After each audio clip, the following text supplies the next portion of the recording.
Hi hello everyone అందరికీ నమస్తే. అందరూ ఎలా ఉన్నారండి? బాగున్నారా? నేనైతే ఇప్పుడు బాగున్నానండి. అసలు ఈరోజు నాకు వచ్చిన తలనొప్పి ఇలాంటి తలనొప్పి కాదు. చాలా చాలా చాలా భయంకరమైన తలనొప్పి అనమాట. అసలు ఎప్పుడు తలనొప్పి మీకు చెప్తూ ఉంటాను కదా, బాగా ఎండ తగిలినప్పుడు వెలుతురు డైరెక్ట్గా ఫోర్ హెడ్ పైన పడ్డప్పుడు నాకు తలలో మైగ్రేన్ వచ్చేస్తుంది అని చెప్తాను కదండి. ఈ మధ్యలో ఎండ లేకపోయినా రిపీటెడ్గా నాకు తలనొప్పి వస్తుంది. సరేలే, ఈ ఇల్లు పనుల్లో బిజీగా ఉంటున్నాను కదా, ఆలోచనలు ఎక్కువయ్యి వస్తున్నాయి అనేసి అనుకున్నాను. ఎండ లేకపోయినా అంతకు వస్తుంది అనుకున్నాను. కానీ అసలు ఈరోజు మార్నింగ్ 4 ఆ టైంకి వాష్రూమ్కి వెళ్ళడానికి అయితే లెగిసానండి. ఇంకా లెగలేకపోతున్నాను. తల భయంకరమైన నొప్పి అనమాట. ఇలా చెవులు పట్టుకుని తల పట్టుకుని అలా అయితే లేసానండి. అలా 4:30కి స్టార్ట్ అయిన తలనొప్పి ఇప్పుడు కరెక్ట్గా టైము 1:30 అలా అవుతుందండి. ఇప్పటి వరకు ఒకటే భయంకరమైన తలనొప్పి. ఇంకా అసలు ఈ ఈ సైడ్ తలలో బ్రెయిన్ అంతా ఎవరో లాగేస్తున్నట్టు పిండేస్తున్నట్టు రకరకాలుగా అయిపోయిందనమాట. ఇంకా ట్యాబ్లెట్ వేసుకోకపోతే నాకు ఏదో అయిపోతుంది, తలకు బద్దలైపోతుంది అన్నంత రేంజ్లో వచ్చిందండి. సో ఇంకా ట్యాబ్లెట్ అయితే నేను 11:30 ఆ టైంకి వేసుకుంటూ ఇప్పుడు 1 o'clock అవుతుంది. ఇప్పటికి నాకు తలనొప్పి అయితే తగ్గింది. కానీ తలనొప్పి ఇంత భయంకరంగా వచ్చినప్పుడు 2 days విపరీతమైన తలనొప్పి అయితే నాకు అలాగే ఉంటుందన్నమాట. సో ఫైనల్గా ఇప్పుడు కొంచెం తలనొప్పి తగ్గిన తర్వాత వ్లాగ్ అయితే స్టార్ట్ చేస్తున్నానండి. పొద్దున్నుంచి వ్లాగ్ అయితే నేను షూట్ చేయలేకపోయాను. అసలు కిచెన్లో వంట చేస్తున్నాను కానీ లైట్ ఉన్నా కూడా నేను తట్టుకోలేకపోతున్నాను అనమాట. కిచెన్ లైట్ వేస్తున్నా తలనొప్పి వచ్చేస్తుంది. కొన్ని డోర్ ఓపెన్ చేస్తుంటే సన్లైట్ తగులుతుంటే తలనొప్పి వచ్చేస్తుంది. అలా చాలా చాలా తలనొప్పి అయితే పడ్డానండి. ఇంకా ఇప్పుడు తలనొప్పి తగ్గింది కదా, రేపు వరలక్ష్మి వ్రతం కదండి. సో వరలక్ష్మి వ్రతం రేపు చేసుకోవాలి కాబట్టి ఇల్లు అవి నీట్గా సర్ది పెట్టుకుందాము, రేపు పూజకు కావాల్సినవన్నీ తీసి పెట్టుకుందాము అనేసి ఇప్పుడైతే నేను స్నానం చేసి పనులైతే మొదలు పెడుతున్నాను. నాకు అసలు ఏంటోనండి, ప్రతి సంవత్సరం వరలక్ష్మి వ్రతంకి 1 week ముందు నుంచే హడావుడి పడేదాన్ని. వరలక్ష్మి వ్రతం ఎలా చేసుకుందాము అలా చేసుకుందాము అని చాలా ఇదిగా ఉండేదాన్ని. బట్ నాకు రేపు పూజకి ఏమి చేయాలని లేదు. నిజం చెప్పాలంటే నాకు పూజ కూడా చేసుకోవాలనిపించట్లేదు. కానీ మళ్ళీ ఎందుకు వదులుకోవడము ఈ సంవత్సరము అనేసి చేస్తున్నాను అనమాట. నాకు ప్రతి సంవత్సరం వరలక్ష్మి వ్రతం వస్తే 7-8 రకాలు ప్రసాదాలు వండేదాన్ని, మంచిగా చేసుకునేదాన్ని. అదొక చిన్న ఫంక్షన్ లాగా చాలా బాగా చేసుకునేదాన్ని. బట్ ఈసారి నాకు అలాగ ఏమి చేసుకోవాలనిపించట్లేదు. సో చాలా సింపుల్గా చేసుకుంటానండి. ఎందుకంటే చాలా చాలా తలనొప్పి వచ్చేస్తుందండి. ఈ తలనొప్పి నేను భరించలేకపోతున్నాను. సో అందుకనేసి ఈసారి రకరకాల ప్రసాదాలు పెట్టుకుని రకరకాలుగా అయితే చేయాలి అనుకోవట్లేదు. చాలా సింపుల్గా అయితే నేను వరలక్ష్మి వ్రతం చేసుకుందాం అనుకుంటున్నాను. సో నేను ఎవ్రీ ఇయర్ బూర్లు చేసేదాన్ని, గారెలు వండేదాన్ని, పులిహార, పరమాన్నము, సలివిడి, వడపప్పు, శనగలు, పానకం ఇలాగ మొత్తం 9 రకాలు అయితే పెట్టేదాన్ని అనమాట, కుడుములు. సో ఇంక ఈసారి అన్నీ చేయట్లేదండి. పులిహార చేస్తాను మార్నింగ్ అని, అది పిల్లలకి లంచ్ బాక్స్లోకి పెట్టేసి వాళ్ళిద్దరిని స్కూల్కి పంపేసిన తర్వాత సింపుల్గా జస్ట్ దీపారాధన చేసుకుని పూజ అయితే చేసేసుకుందాం అనేసి అనుకుంటున్నాను. సో పులిహార చేస్తాను, పరమాన్నం చేస్తాను, శనగలు ఎలాగో నైట్ నానబెట్టేస్తాను, సలివిడి వడపప్పు, ఇంకా చేస్తే కుడుములు, అంతే. ఈ 5 రకాలతోటి సింపుల్గా అయితే తెమిలి చేసుకుంటానండి. పెద్ద ఆడంబరంగా అట్టహాసంగా ఏం చేయను. రూపు కూడా ఏం కొనుక్కోవట్లేదు, ఇంట్లో రూపు ఉంది. మళ్ళీ ఇప్పుడు గోల్డ్ షాప్కి వెళ్ళి దానికోసం మళ్ళీ రూపు కొని ఇంత అయితే చేయాలి అనుకోవట్లేదండి. ప్రస్తుతానికి ఇంట్లో చాలా ఖర్చులు ఉన్నాయి. ఇంటీరియర్ వర్క్ ఒకటి జరుగుతుంది కదా, చాలా ఖర్చులు ఉన్నాయి. సో చాలా సింపుల్గా ఇప్పుడు వరకు నా వ్లాగ్స్ 4 years నుంచి పెడుతున్నాను వరలక్ష్మి వ్రతాన్ని. ఎప్పుడు చూడనంత సింపుల్గా ఈ వరలక్ష్మి వ్రతం అయితే ఉంటుందండి. చాలా సింపుల్గా అయితే చేసేస్తాను. మెయిన్ ఇంత సింపుల్గా చేయడానికి రీజను ఒకటి, నాకు ఏమవుతుందంటే లాస్ట్ ఇయర్ వరలక్ష్మి వ్రతానికి అయితే సేమ్ ఇదే మైగ్రేన్ అండి, భయంకరంగా వచ్చేసింది. ఏమవుతుంది, పూజ పూర్తయ్యే వరకు నేను ఏమి తినను కదా, అంతసేపు ఏమి తినకపోతే నాకు హెల్త్ సెట్ అసలు సపోర్ట్ చేయదు. నేను మార్నింగ్ లేవగానే థైరాయిడ్ ట్యాబ్లెట్ వేసుకుంటానా, తర్వాత ఒక 40 మినిట్స్ నుంచి 1 అవర్ లోపల ఏదైనా తినాలి. సో ఇంకా ఏమైంది లాస్ట్ ఇయర్ కూడా ఇలాగే జరిగిందండి. దేవుడికి కావాల్సిన ప్రసాదాలన్నీ చేసి నేను పిల్లలకి తలస్నానాలు చేసి, పిల్లల్ని రెడీ చేసి, నేను రెడీ అవ్వి, దేవుడికి దీపారాధన చేసుకుని, అప్పుడు కథలు చదువుకుని, మేము భోజనం చేసేసరికి 1 అయిపోతుంది. ఈ లోపల పొద్దుట 4:35కి లేచిన నేను 1 వరకు ఏమి తినకపోయేసరికి స్టమక్ అంతా విపరీతమైన తలనొప్పి అయితే వచ్చేస్తుందనమాట.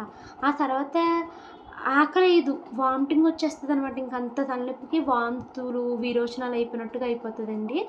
ఒక పక్క నేను తినాలి అనుకున్నా ఇంక అసలు నాకు మైగ్రేన్ స్టార్ట్ అయిందంటే ఇంక తినలేననమాట. సో అప్పుడు లాస్ట్ ఇయర్ ఏమైంది, అలా శవంలాగా మంచం మీద పడుకుని ఒక ముద్ద పెట్టుకుని కళ్ళు మూసుకుని స్లోగా నవిలితే 1 అవర్కి బాడీ నార్మల్ స్టేట్లోకి వచ్చిందనమాట. సో నాకు అనిపించింది, ఇంత అవసరమా దేవుడు మన హెల్త్ని పాడు చేసుకుని, నువ్వు ఇంత కష్టపడితేనే నీ పూజలు నేను తీసుకుంటానని ఏం దేవుడు చెప్పలేదు కదండి. సో ఇప్పుడు నాకు ఎంప్టీ స్టమక్తో ఉన్నా కూడా ఇంత మైగ్రేన్ వస్తుంది అంటే నేను అంత ఎక్కువగా చేయాల్సిన పని లేదు, నేను అవసరమైతే తినేసైనా చేసుకోవచ్చు అనేసి ఇంక నేను డిసైడ్ అయ్యాను అనమాట. కానీ రేపొద్దున్న తినేసేం కాదు, చాలా సింపుల్గా చేసుకుంటున్నానండి. పులిహోర త్వరగానే చేసేయగలుగుతాను, కుడుములు కూడా ఆప్షనల్, చేస్తానో లేదో కూడా నాకు తెలీదు. ఎందుకంటే ఇడ్లీ పిండి చాలా రుబ్బేసాను కదా, ఇడ్లీ అయినా వేసుకుని తినేయచ్చు టిఫిను. సో ఇంకా సింపుల్గా పులిహోర, పరమాన్నం పిల్లలకి ఇష్టము, దేవుడికి ప్రసాదం, ఇంత చాలా సింపుల్గా చేస్తానండి. మీరు ఎవరు ఎన్ని పేర్లు పెట్టుకున్నా నాకు అనవసరము. నాకు అసలు ఈరోజు తలనొప్పికి చచ్చిపోతానేమో అన్నంత రేంజ్లో వచ్చింది నాకు. సో నేను ఎవరిని పట్టించుకోనండి. నేను ఒకవేళ పూజ అయ్యే లోపల నాకు నీరసం వచ్చినా కూడా నేను తినేస్తాను. తిన్న విషయం కూడా మీకు చెప్తాను నేను. నువ్వు అలా చేసావు, ఇలా చేసావు, ఎవరు ఏమన్నా నేనైతే పట్టించుకోదలుచుకోలేదు. అండ్ రేపు వరలక్ష్మి వ్రతం కూడా చాలా సింపుల్గా అయితే చేసేస్తాను. ఒకటి తలనొప్పి అయితే, 2 నాకు మనసు కూడా అసలు ఏం బాగోలేదు. నాకు మా ఆయనకి చిన్నగా గొడవ అవుతుంది, తను నాతో సరిగ్గా మాట్లాడు, నేను సరిగ్గా మాట్లాడట్లేదు. సో నాకు మనసు బాగోలేదు. ఇప్పుడు నేను ఒక్కటే అనుకుంటానండి, మనం ఇప్పుడు మనసు బాగోలేదు అనుకో, మనిషి పక్కనుండి 1కి 2 సార్లు ఏమైంది, ఎందుకు అలా ఉన్నావు అని అడిగితే మన మనసులో ఉన్న బాధ ఏంటి అన్నది బయటకు చెప్పుకుంటాము, మనము నార్మల్ అవుతాము.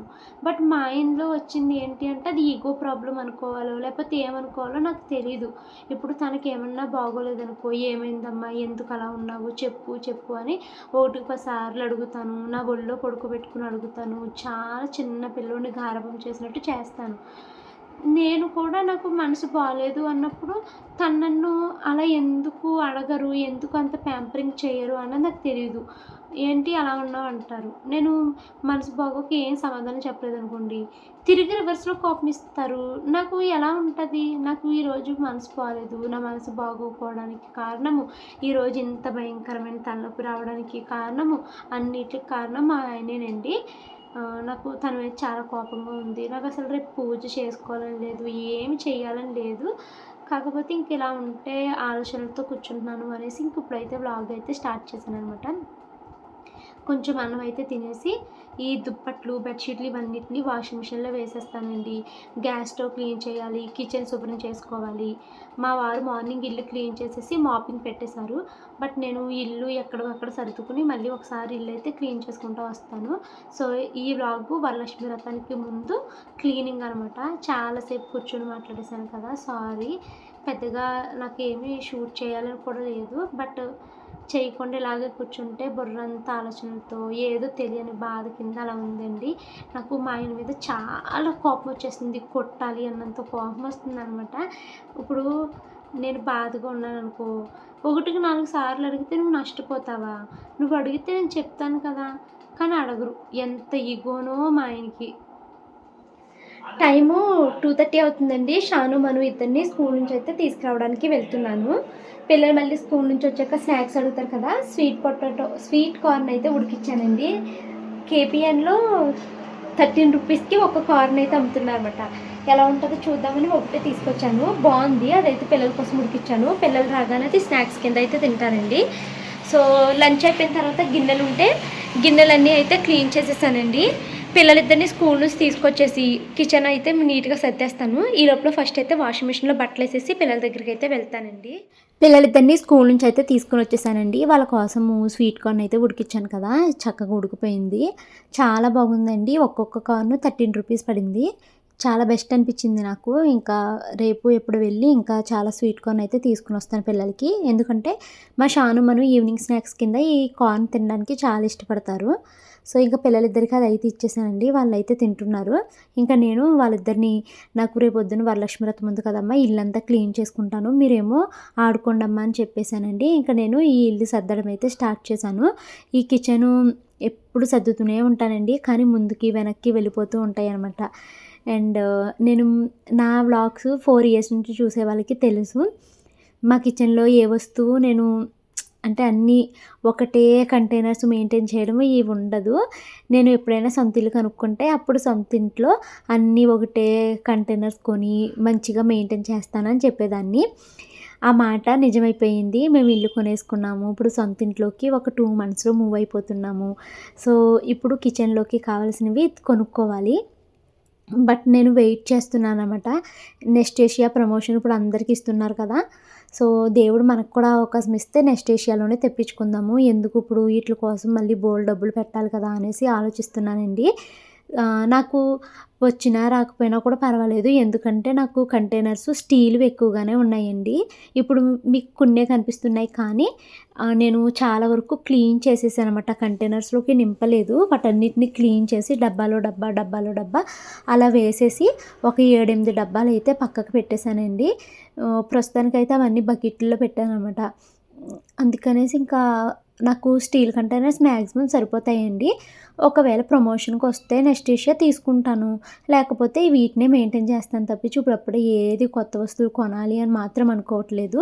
ఎందుకంటే ఇంగోండి రేపటి నుంచి రేపు అంటే మండే నుంచి మాకు ఇంటీరియర్ వర్క్ చేస్తానికి వచ్చేస్తున్నారు. మెటీరియల్ అంతా వచ్చేస్తుందండి. సో, మెటీరియల్ మన ఇంటికి తీసుకురావడానికి ముందు మనం ఒక 6 లాక్స్ అయితే వాళ్ళకి పేమెంట్ చేయాలన్నారు. ఆల్రెడీ మేము 5 లాక్స్ పేమెంట్ చేశామండి. ఇంకొక 6 లాక్స్ చేయాలనమాట. సో, ఇంకా మనకి ఈ ఖర్చులు ఎక్కువున్నాయి కదా! మళ్ళీ ఇప్పుడు వస్తువులు కావాలని అవన్నీ ఇవన్నీ కొనేస్తే మనకి చాలా డబ్బులు ఖర్చయిపోతాయి కదా! అనేసి మేము వెయిట్ చేస్తున్నాము.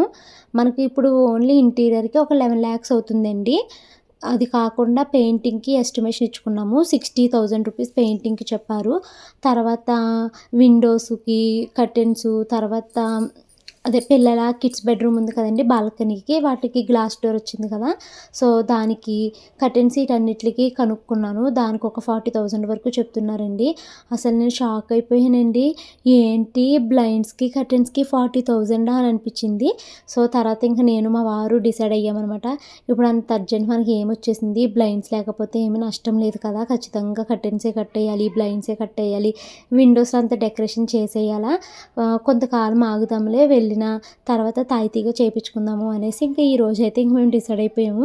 చాలామందిని కనుక్కున్నానండి. ఒక్కొక్క బ్లైండు 6,000 అలా చెప్తున్నారు. Square feet 250 rupees, 180 rupees, 170 rupees అలా చెప్తున్నారన్నమాట.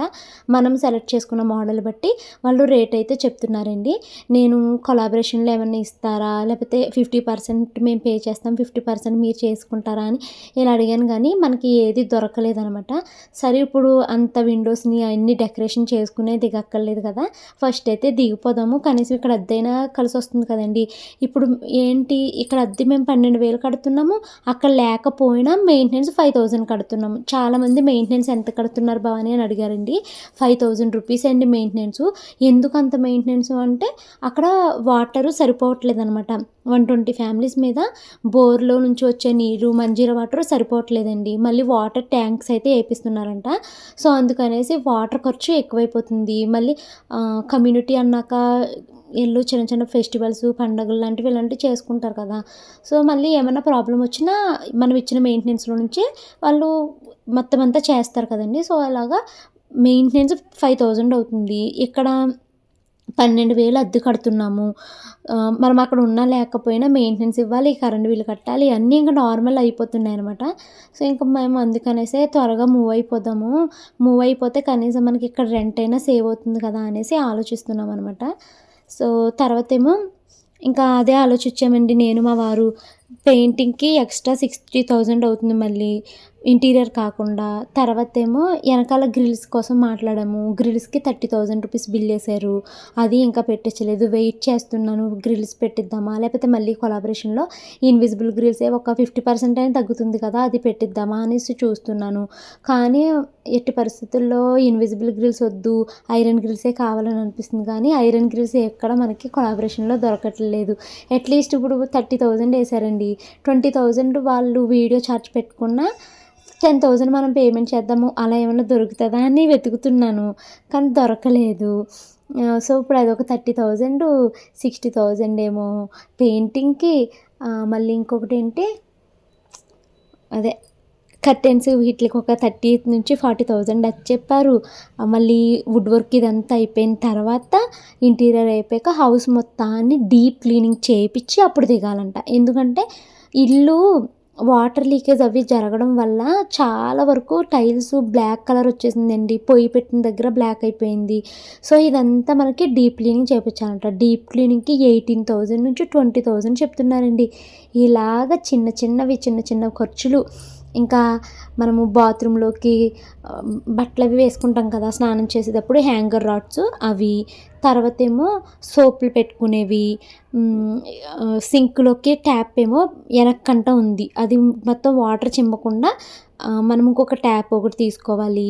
ఇలాగా కొన్ని ఖర్చులైతే ఉన్నాయన్నమాట. గీజరు వాడని దగ్గర మనం ఏదో పెట్టించాలంటండి వాటర్ లీక్ అవ్వకుండాని. సో, ఇలాంటివన్నీ కొనాలి. మళ్ళీ వాటికొక లేదన్నా ఒక 20,000 ఏసుకోండి. అలా పైన ఇంటీరియర్ కాకుండా పైన ఒక 2,00,000 ఖర్చుందనమాట. అన్నీ ఖర్చులేనండి. ఖర్చులతోనే ఉంది. ఇంకా నాకు అదృష్టం ఏంటంటే, నేను చాలా వరకు ఖర్చులని కొంచెం కొలాబరేషన్‌లో తగ్గించుకోగలిగానండి. ఇప్పుడు ఈ వెనకాల బాల్కనీలో వేపించిన గ్రిల్స్‌కేంటి ఆహ్, ఇదే బట్టలారేసుకునేవేంటి అవతను నాకు కొలాబరేషన్‌లో వేసిచ్చాడు. నేను ఆయనకి ఎన్ని వీడియోలు పెట్టాను? 3 వీడియోస్ పెట్టానండి. మొత్తం 3 ప్లాట్‌ఫామ్స్‌లో. అంటే 9 వీడియోస్ పెట్టాననమాట. ఏంటంటే కనీసం ఒక 5,000, 10,000 మనము మిగిల్చుకోగలిగితే వేరే ఖర్చుకు ఉపయోగపడుతుంది కదా! అన్నట్టు ఆలోచిస్తున్నాను. సో, నేను ఈట్ల కోసము బ్యాక్‌గ్రౌండ్‌లో ఎంత వర్క్ చేస్తున్నానో నాకే తెలుసండి. ఆ పేజెస్‌ని వెతకడము, వాళ్ళకి మెసేజ్‌లు చేయడము, వాళ్ళతో మాట్లాడడము, ఇవన్నీ అయితే చేస్తూ ఉన్నాననమాట. ఈ మధ్యలో మీకు ఎవ్వరికీ నేను కామెంట్స్‌కి సరిగ్గా రిప్లై ఇవ్వలేకపోతున్నానండి. ఒకటి మాకు అస్సలు నెట్ అవ్వట్లేదండి. నేను ఈ వీడియోలు అప్లోడ్ చేయడానికి రోడ్ల మీద తిరిగి తిరిగి పెట్టేసరికి నాకు మొబైల్ డేటా అయిపోతుంది. ఆ రోజు డేటా అంతా అయిపోతుందనమాట. సో, నేను మీకు రిప్లైలు ఇవ్వలేకపోతున్నాను. అండ్ నేను చెప్పాను కదండీ! భయంకరమైన తలనొప్పి, ఫోన్ చూడలేకపోతున్నాను. సో, అందుకనేసి మధ్యలో 2, 3 డేస్ వ్లాగ్స్ కూడా షూట్ చేయలేదు నేను. సో, ఇంక నేను రిప్లైలు ఇవ్వలేకపోతున్నానండి. అండ్ రేపటి నుంచయితే ఇంక అస్సలే రిప్లై ఇవ్వలేనండి. ఎందుకంటే రేపు మొత్తం మెటీరియల్ అయితే తీసుకొచ్చేస్తున్నారు. సో, ఆ మెటీరియల్ తీసుకొచ్చేసిన తర్వాత పక్క నుండి వాళ్ళు ఎలా పెడుతున్నారు, ఏంటి ఇవన్నీ నేను చెక్ చేసుకోవాలి. సో, మార్నింగ్ ఇంట్లో 8:30కి పని చేసుకొని అక్కడికి వెళ్ళిపోతానండి. అక్కడికి వెళ్ళిపోయి వాళ్ళ దగ్గర ఉండి అదంతా చూసుకుంటా ఉండాలి. నేను టైంకి వీడియోలు పెట్టగలుగుతానో లేదో కూడా తెలీదు. అప్లోడ్ అయితే పెడతాను, లేకపోతే లేదు అనమాట. నాకు తెలిసినంత వరకు గ్యాప్ ఇవ్వనండి. నాకు ఇప్పుడు ఈ డబ్బులు ఈ ఇంటీరియర్‌కి చాలా అవసరమవుతాయి కాబట్టి నేను గ్యాప్ లేకుండానే పెట్టాలి అని అనుకుంటున్నాను. చూద్దాం ఏది ఎలా జరుగుతుందని. అన్నీ నేను మీతో షేర్ చేస్తానండి. మీకు కామెంట్స్‌కి రిప్లై ఇవ్వట్లేదని అనుకోవద్దు. నేను టైం చూసుకొని అందరికీ రిప్లైలు అయితే ఇస్తాను. ప్రెజెంట్ అసలు నెట్‌వర్క్ సరిగ్గా లేక నేను ఇవ్వలేకపోతున్నాననమాట. సో, ఇంకా ఇన్ని ఖర్చులున్నాయండి. ఇప్పుడు ఇన్ని ఖర్చుల్లో మేము ఒక 2 ఖర్చులనైతే తగ్గించేయాలని డిసైడ్ అయ్యాము నేను, మా వారును. అందులో ఫస్ట్ ఖర్చొచ్చేసి బ్లైండ్స్, కర్టెన్స్ ఇప్పుడు ఆలోచించొద్దు. తాయితీగా చేద్దామని అనుకున్నాము. ఇన్విజిబుల్ గ్రిల్స్, ఐరన్ గ్రిల్స్ కూడా ఇంట్లోకి దిగిన తర్వాత తాయితీగా పెట్టించుకుందాము. స్లోగా చేపిద్దాము. కంగారు లేదు అని డిసైడ్ అయ్యాము. కిచెన్‌లోకి కొన్ని కొనాలండి. కిచెన్‌లోకి ఏంటి వార్డ్రోబ్స్‌లోకి దాన్నేమంటారు ఆర్గనైజర్స్ ఏవో అంటున్నారు కదండీ! అవి. ఇవన్నీ కొనాలి. ఇవన్నీ కూడా మనము ఆ ఇంట్లోకి దిగాక స్లోగా కొందాం అనుకున్నాము. అండ్ నేను ఇంకొక ఖర్చు మీకు చెప్తూ మర్చిపోయానండి. మాకు ఇప్పుడు మొత్తానికి 5 ఫ్యాన్స్ కావాలనమాట. ఒక్కొక్క ఫ్యాను 5500 రూపీస్ పడుతుందండి. 5 ఫ్యాన్లు అవి కొనాలి. చిమ్నీ ఒక్కొక్కటి స్టార్టింగ్ రేటే 18,000 నుంచి 70,000 వరకు ఉందంటండి. మనం మరీ 70,000 రేంజ్కి వెళ్ళక్కర్లేదులే, 18,000 రూపీస్ స్టార్టింగ్ రేట్ అంటున్నారు కదా, ఆ రేట్ నుంచే మొదలు పెడదాము అనేసి అనుకుంటున్నాము. మీలో చాలామందికి ఐడియా ఉండుంటుంది కదండి చిమ్నీ, ఏ బ్రాండ్ బాగుంటుంది, కాస్ట్ ఎంత అన్నది కూడా మెన్షన్ చేయండి. మేము మా ఇంటీరియర్ వాళ్ళని అడిగితే మంచిదైతే 18,000 నుంచి స్టార్ట్ అవుతుందండి అని చెప్పారండి. సో ఇవన్నీ ఏంటంటే వన్స్ వార్డ్రోబ్ అయిపోయిన తర్వాత మమ్మల్ని హార్డ్వేర్ షాప్ లేకపోతే ఐక్యా ఈ రెండిట్లకి ఎక్కడికో దుక్కునికి వెళ్దాము, అక్కడ మీకు నచ్చింది మీరు సెలెక్ట్ చేసుకుని కొనుక్కోండి అనేసి చెప్పారనమాట. అండ్ రేపు సండే కదండి, సండే నేను వెళ్ళి ఐకియాకి వెళ్ళి ఒకసారి చూస్తాము ఫ్యాన్స్ ఏది బాగుంటుంది, రూమ్లోకి ఏంటి ఇవన్నీ చూస్తాను. ఇంకా మంచం కానీ సోఫాలు కానీ కొనట్లేదు హలో అక్క. మేము. నాకైతే ఇప్పుడే మీ పార్సెల్‌ని రిసీవ్ చేసుకున్నా. చాలా హ్యాపీగా ఉంది అసలు. మీరనుకోవచ్చు అందులో ఏముంది ఒక బ్యాగ్ అండ్ ఒక బాక్స్‌నే కదా అని. బట్ అందులో మీ టోకెన్ ఆఫ్ లవ్ ఉంది గదా! అది నాకు చాలా నచ్చింది. అండ్ ఆల్సో మీరు చిన్న నోట్ కూడా రాసారు. అది నాకైతే భలే నచ్చేసింది ఆ నోట్ కూడా. క్యూట్‌గా I think Shanvi or Manasvi రాసినట్టున్నారు. బట్ చాలా హ్యాపీగా అనిపించింది. ఎవరు రాసినా కూడా హ్యాపీ. మీరు రాసినా ఇంకా హ్యాపీ. అండ్ చాలామంది మీకు కమెంట్ చేస్తుంటారు. ఏమిచ్చావు? ఒక బ్యాగ్‌కి, ఒక బాక్స్‌కి అంత చేయాలా? అట్లా ఇట్లా అని. బట్ కాదు. అంటే మీ ఫ్యామిలీ నుంచి మాకేదో ఒకటి రావడం అనేది చాలా హ్యాపీగా అనిపించింది. అండ్ మీ గృహప్రవేశంలో మేము కూడా వన్ ఆఫ్ ద పార్ట్ అవ్వడం ఇంకా హ్యాపీగా అనిపించింది. అండ్ ఆ బాక్స్ కానీ, ఆ బ్యాగ్ కానీ ఎప్పుడైనా యూజ్ చేసేటప్పుడు మీరే గుర్తొస్తూ ఉంటారు. అసలు భవానీ పాఠశాల అనేది ఒక ట్రేడ్ మార్క్ అనమాట. అక్కడి నుంచి ఒక గిఫ్ట్ రావడం అనేది ఇంకా స్పెషల్ కదా! నాకైతే చాలా హ్యాపీగా అనిపించింది. And thank you so much అక్క ఈ గిఫ్ట్‌కి. అండ్ అదే ఈ గివ్ అవే గిఫ్ట్‌కి చాలా థ్యాంక్ యూ సో మచ్ నన్ను సెలెక్ట్ చేసినందుకు. ఇదైతే ఒక స్వీట్ సబ్‌స్క్రైబర్ దగ్గర నుంచి ఒక గుడ్ నోట్ అని అనుకోండి. ఇంకా మీరు తొందరగా 1,000,000 తొందరగా రీచ్ అయిపోవాలి. అండ్ ఆ 1,000,000 సెలబ్రేషన్స్‌లో కూడా మాలాంటి సబ్‌స్క్రైబర్స్ ఒక పార్ట్ అవ్వాలి. ఇంకా మీరు చాలా మందికి ఇలాంటి గిఫ్ట్స్ మీరు ఇవ్వాలి అని అయితే నేను అడుగుతున్నా గాడ్‌ని. అంటే మీకు బ్లెస్ చేస్తే ఇంకా మీరు చాలా అంటే ఇంకా మీ దగ్గరున్న గిఫ్ట్స్ అన్నీ చాలా మందికి ఇస్తా అని చెప్పారు కదా! అట్లా అందరికి పంచగలిగే అంత కేపబిలిటీ ఉండాలి. అంత అంటే అంత ఎర్నింగ్స్ రావాలి మీకని అయితే నేను కోరుకుంటున్నా. ఇదైతే నా స్వీట్ నోట్ అనమాట. Thank you so much. Love you అక్క.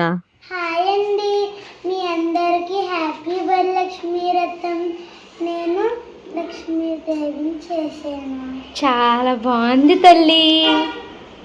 ఇది నుంచగలుగుతుందా? వావ్, చూసారండి, నేను ఇప్పుడు రేపు వరలక్ష్మి వ్రతం ఈ దేవుడికే చేసేస్తాను. ఎంత బాగా చేసావు షానమ్మ. నా షాను ఎంత తెలివైందో తెలుసండి, యూట్యూబ్లో చూసి చేసింది. డ్రాయింగ్ యూట్యూబ్లో చూసా, కార్డ్బోర్డ్ పెట్టి ఇది నీ ఓన్గా చేసామ్మా, కూర్చుండిపోతుంది. చాలా తెలివిగా చేసావు షాను. థ్యాంక్ యూ తల్లి. రేపు అదే పెట్టుకుని పూజ చేసుకుంటానమ్మా నేను. చెప్పించారు, బాగుంది, బాగా చేసావు తల్లి. సో ఫ్యాన్ల కోసం చెప్తున్నాను కదండి. ఫ్యాన్ ఏమో మా వారు ఆటంబర్గ్ బాగుంటుంది అని చెప్తున్నారు. అందులో కూడా ఒకటి రిమోట్ ఫ్యాను, ఇంకొకటి నార్మల్ ఫ్యాన్స్ ఉన్నాయంటండి. రిమోట్ ఫ్యాను అంటే మేము వేరే వాళ్ళని కనుక్కుంటే 5500 నుంచి స్టార్టింగ్ అని చెప్పారనమాట. ఇవి కూడా మేము వెళ్ళి చూసుకుని దాన్ని బట్టి అయితే కొంటామండి. మాదైతే ఒక్క ఫ్యానే ఉంది, ఇంకా 4 ఫ్యాన్లు అయితే కొనాలి. అండ్ ఇంటీరియర్కి తగ్గ ఫ్యాన్లు కొనుక్కుంటే బాగుంటుంది కదా అనేసి నాకున్నదనమాట. చిమ్నీ కోసం అయితే మీరు కామెంట్స్ పెట్టండి. గ్యాస్ స్టవ్ కోసం చాలామంది కామెంట్స్ పెట్టారండి, చూశాను. కొంతమంది వీడియోలు కూడా పంపించారు. గ్యాస్ స్టవ్ ఒకటి కొనాలి 4 బర్నర్స్. బట్ నేను తాయితీగా కొందాం, కంగారు పడకండి అనేసి చెప్తున్నాను మా వారికి. ఎందుకంటే నేను ప్రస్తుతానికి మేనేజ్ చేసుకోగలుగుతున్నాను కదా దీంతో, అలా ట్రై చేద్దాము. ఒకవేళ చేసుకోలేకపోతున్నానంటే అప్పుడు కొందాంలే, ఇప్పుడే ఎందుకు ఆగుదాము అనేసి చెప్తున్నాను. చూద్దాము ఎంతవరకు ఏది ఎలా జరిగినా అన్ని వీడియోలు అయితే పెడతానండి.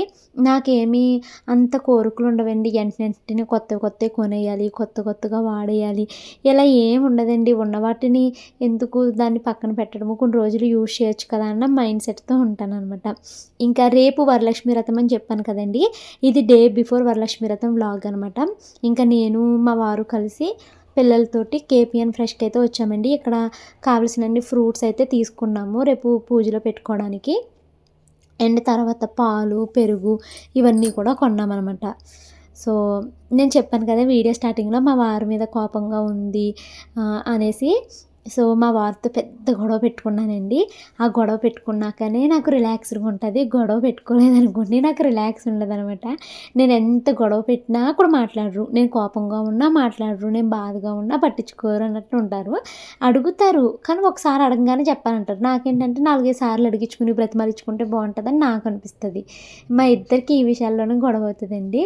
సో ఇంకా గట్టిగా అరిచాను, తిట్టాను, ఏడ్చాను, అన్నీ అయిపోయినాయి. అన్నీ అయ్యాక అప్పుడు నార్మల్ అయ్యాననమాట. అప్పుడు ఫ్రస్ట్రేషన్ అంతా బయటికి వెళ్ళిపోద్ది కదా. సో చాలా కూల్ అయిపోయానండి. ఇంకా మా వారు కూడా అప్పుడు నవ్వుతా మామూలుగా అయితే మాట్లాడారు. సో మేమిద్దరం ఇప్పుడు హ్యాపీ అయిపోయామన్నమాట. సో ఇంకా నేను నార్మల్ అయిపోయాక అప్పుడు బయటికి వెళ్దాం పదా అనేసి ఇక్కడికి తీసుకొచ్చారు. సో ఇక్కడ మేము ఫ్రూట్స్ ఇవన్నీ తీసుకున్నామండి. మా షాను బైక్కి పక్కన ఉంచుంది. ఈ సైలెన్సర్ కాలిపోయిందనమాట. కాలిపోయి రూపాయి బిల్ అంతా దాన్ని ఏమంటారు పుండడిపోయిందండి. అతను ఎవరోని బండి తీసుకొచ్చి పెట్టారు. ఎంత దూరం తిరిగి తిరిగి వచ్చిందో ఏంటో బండి. ఈ పిల్లేమో ఫ్యాంట్ వేసుకోకుండా సైలెన్సర్ పక్కన ఉంచుంది. కాలిపోయిందనమాట. అది 2 రోజుల్లో బాగా పుండవుతుంది. ఇంకా మామిడాకులు తీసుకోవడానికి అయితే వచ్చాము. మామిడాకులు ఏకంగా ఏంటి 50 రూపాయలు చెప్పిందండి ఒక చిన్న కట్ట.